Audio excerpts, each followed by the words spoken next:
आप कल्पना कीजिए कि कांग्रेस की सरकार होती या किसी दलित पिछड़े की सरकार होती, अखिलेश यादव मुख्यमंत्री होते, मायावती या लालू यादव या तेजस्वी यादव, या यही घटना झारखंड में होती, गंदा पानी पीने से 15 लोगों की मौत हो जाती, तो क्या मीडिया में खबर चलती कि नहीं?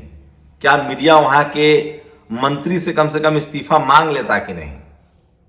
लेकिन अब टीवी अखबार खबरें नहीं दिखाता है। सोचिए, टीवी अखबार पूरे राज्य की जनता सड़क पर आ जाए तो भी खबर नहीं दिखाता है। बस शर्त इतनी है कि वहां बीजेपी की सरकार हो, आरएसएस की सरकार हो और सवर्ण मुख्यमंत्री हो। जी हां, बिल्कुल आपने सही सुना। मध्य प्रदेश के इंदौर में गंदे पानी पीने से अब तक 15 लोगों की मौत हो चुकी है। कैलाश विजयवर्गीय उसके मंत्री हैं। इस्तीफा देना तो दूर की बात है, उन्होंने मीडिया को ही घंटा कह दिया। और खबर यह आ रही है कि जिस पत्रकार अनुराग द्वारी नाम है, जिन्होंने हिम्मत दिखाई थी, मैं उनके साथ काम भी कर चुका हूं, सुलझे हुए पत्रकार हैं, उसके बाद उनको हो सकता है उनकी नौकरी चली जाए। जैसे एनडीटीवी से रवीश की नौकरी गई, जैसे एनडीटीवी से उमाशंकर की नौकरी गई, कि अनुराग द्वारी की न नौकरी चली जाए। कहा जा रहा है कि अनुराग एनडीटीवी के जो संपादक हैं उनको फटकार लगाई गई है। अब सोचिए, वो खबरें भी हटाई जा रही है। मतलब 15 लोगों की मौत, लेकिन मंत्री जी पीआर करने में कोई कमी नहीं छोड़ रहे हैं। एक निजी चैनल का पत्रकार, जो अंबानी जी का चैनल है, उसका पत्रकार जाके पूछता है कि आप मंत्री जी 2 दिन से सोए नहीं हैं, तो मंत्री जी कहते हैं कि आप भी तो 2 दिन से नहीं सोए, हमारे साथ साथ घूम रहे। इस तरह की पत्रकारिता चल रही है। कार्रवाई के नाम पर छोटे कलर को सस्पेंड किया जा रहा है। 15 लोगों की मौत, अब सब कुछ नॉर्मल हो चुका है। भगदड़ में मौत हो, आंकड़े नहीं आते हैं, सब कुछ नॉर्मल हो चुका है। पुल हादसा हो जाए, मौत हो जाती है, सब कुछ नॉर्मल हो चुका है।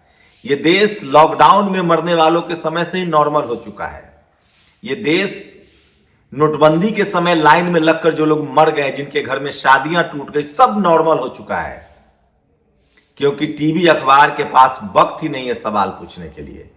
लेकिन हद तो तब हो गई जब यह देश और इस देश का मीडिया नॉर्मल हो चुका है।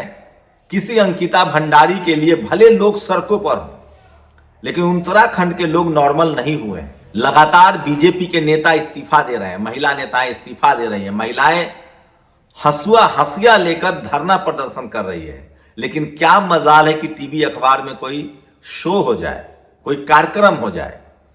टीवी अखबार दिन रात आपको दिखाएगा कि संगीत सोम ने शाहरुख खान को देशद्रोही कहा, जान मारने की धमकी दी। ये सब कुछ जानबूझकर किया जाता है ताकि आपको सरकार की जो गड़बड़ियां हैं उसका पता न चले। लेकिन अगर ये आपको पता नहीं चलेगा तो देर सवेर नुकसान किसका होगा? सरकार का नुकसान नहीं होगा साहब, नुकसान आपका होगा। कल आप भी किसी भगदड़ के शिकार होंगे, कल आप भी कहीं गंदे पानी पीने से मारे जाएंगे। लगातार एक पत्रकार दिल्ली में एम्स के बाहर रिपोर्टिंग कर रहे हैं, रेड माइक वाले। वो भी ब्राह्मण समाज के पत्रकार हैं, थोड़ा सुलझे हुए हैं, तो वो भी दिखा रहे हैं। उनको भी एनडीटीवी से नौकरी से निकाल दिया गया। संकेत उपाध्याय, उनको भी एनडीटीवी से निकाल दिया गया।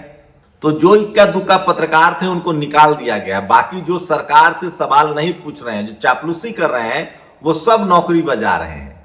मैं फिर कह रहा हूं, इस देश की बर्बादी के लिए, लोकतंत्र को खत्म करने के लिए अगर कोई जिम्मेदार है तो इस देश का जातिवादी मनुवादी टीवी और अखबार। उसमें इतनी ताकत नहीं है कि वो सत्ता से सवाल पूछे।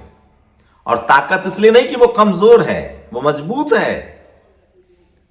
या तो उसकी बेईमानी है या फिर उसका जाति कनेक्शन है। अगर यही मध्य प्रदेश में किसी दलित पिछड़े की सरकार होती, मैं तो कह रहा हूं कांग्रेस की सरकार होती, वो तो थोड़ी बहुत खबर भी इसलिए चल रही कि मोहन यादव वहां मुख्यमंत्री है, उनको हटाना है। चलिए, बहुजन समाज की नेता उमा भारती ने अपनी हिम्मत तो दिखाई है।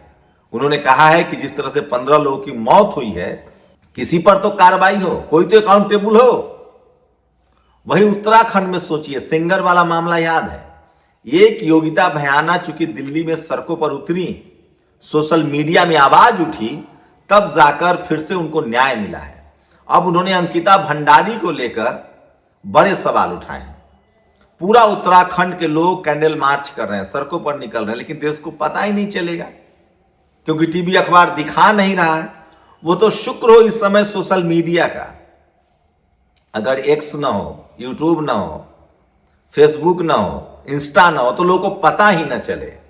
लेकिन चलिए, कोई ना कोई अगर समस्याएं हैं तो समस्या का हल भी है। और कम से कम उत्तराखंड की खबर हो या फिर इंदौर की खबर हो, कम से कम सोशल मीडिया पर खबरें चल रही हैं, इसलिए आपको दिख रहा है।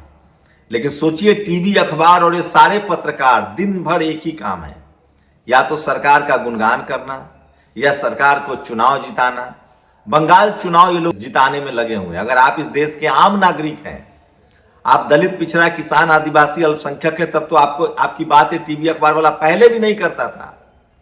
लेकिन सोचिए, अब तो ये मौत पर भी चर्चा नहीं होती है। दर्जन दर्जन लोग मर जाते हैं, उसकी चर्चा तक नहीं होती है, खबरें तक नहीं चलती है। ये हालत हो गई इस देश की पत्रकारिता की, ये हालत हो गई इस देश के टीवी अखबार का। सिर्फ सांप्रदायिकता फैलाया जा रहा है। बांग्लादेश का क्रिकेटर नहीं खेलेगा। अरे बांग्लादेश की शेख हसीना हमारे देश में मेहमान बैठी हुई हैं। भारत हमेशा से विस्थापित लोगों को जगह देता रहा है।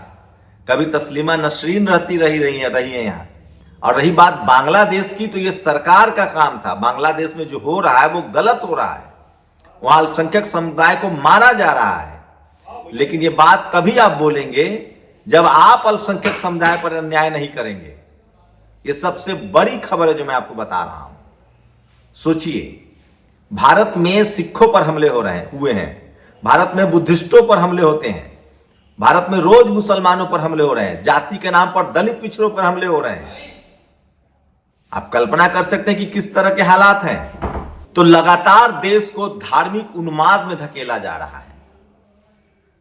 कभी शाहरुख खान, कभी सलमान खान, कभी आमिर खान, ये जो हिंदू मुस्लिम करने वाले लोग हैं, इस देश को बदनाम करे। सोचिए, न्यूयॉर्क का मेयर ममदानी और अमेरिका के सीनेटर चिट्ठी लिख रहे हैं कि उमर खालिद को रिहा किया जाए। हम जब अल्पसंख्यकों पर अत्याचार के खिलाफ बात करेंगे तो हमें अपने घर में भी स्थिति ठीक करनी पड़ेगी, हालात ठीक करने पड़ेंगे, तो हम किस मुंह से बोलेंगे। सोचिए, इस देश में बाबा साहब की तस्वीरें जलाई जा रही हैं, मनुस्मृति का फिर से गुणगान किया जा रहा है। आप कल्पना कीजिए कि जो मनुस्मृति को मानने वाले लोग हैं अभी, वो जब इस तरह से तांडव कर रहे हैं, तो जब मनुस्मृति लागू था तब क्या होता होगा इस देश में जाति की व्यवस्था के नाम पर। चलिए, देर सवेर ही सही, शुक्रिया मोहन यादव, शुक्रिया ग्वालियर की पुलिस।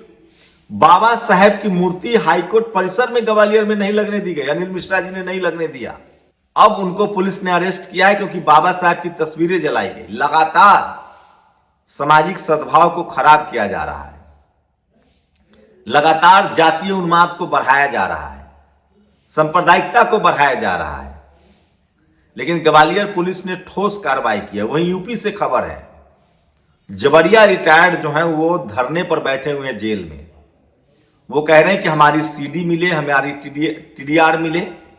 वो लगातार सरकार से सवाल पूछ रहे थे, इस वजह से उन पर कठोर कार्रवाई हो रही है। तो ये कुछ बड़ी खबरें हैं जो सोशल मीडिया पर वायरल है। लेकिन सवाल है कि इस देश में अब आपकी जान की कोई कीमत नहीं रही। क्या लॉकडाउन में लोग नहीं मरे थे? संख्या बताई गई। कोरोना से लोग नहीं मरे थे, संख्या बताई गई। भगदड़ में लोग नहीं मरे थे, कुंभ में, संख्या बताई गई। अरे जो सरकार जो नौकरी के आंकड़े छुपा ले, जो सरकार पॉल्यूशन के आंकड़े छुपा ले, ये देश की जनता को समझना है, देश को तय करना है। सरकार कोई भी हो, जिस देश का टीवी अखबार गूंगा बहरा हो जाता है, लेकिन भारत का टीवी अखबार तभी तक गूंगा बहरा है जब सत्ता में कोई दलित, पिछड़ा, किसान, आदिवासी, अल्पसंख्यक या गैर संघी लोग नहीं है। तो मैं फिर कह रहा हूं, यह देश जाति प्रधान देश है। इस देश में जो पत्रकारों की जाति है, जो टीवी अखबार की जाति है, वो आरएसएस और बीजेपी की जाति है। इसलिए सवाल नहीं पूछा जा रहा है। इसी बीच भारत सरकार के एक फैसले का स्वागत कीजिए। आज दिल्ली में, अगर आप दिल्ली में हैं, तो भारत की जो पहचान है, बुद्धमय भारत, सम्राट अशोक का भारत, चंद्रगुप्त मौर्य का भारत, विश्वगुरु भारत जब था, जब बुद्ध भारत के प्रतीक है, आज भी पिपहरवा जो केस से जो अवशेष मिले हैं उन सबकी प्रदर्शनी लग रही है, जाकर जरूर देखिए और इसके लिए कम से कम प्रधानमंत्री को थैंक यू बोलिए, शुक्रिया। नेशनल दस्तक की आपसे गुजारिश है कि अगर इसको बचाना चाहते हैं तो नेशनल दस्तक को सब्सक्राइब करने के लिए रेड कलर के सब्सक्राइब बटन को दबाएं, फिर बेल आइकन की घंटी दबाएं। नेशनल दस्तक को बचाने के लिए बहुत जरूरी है कि हर खबर को शेयर करें, लाइक करें, कमेंट जरूर करें।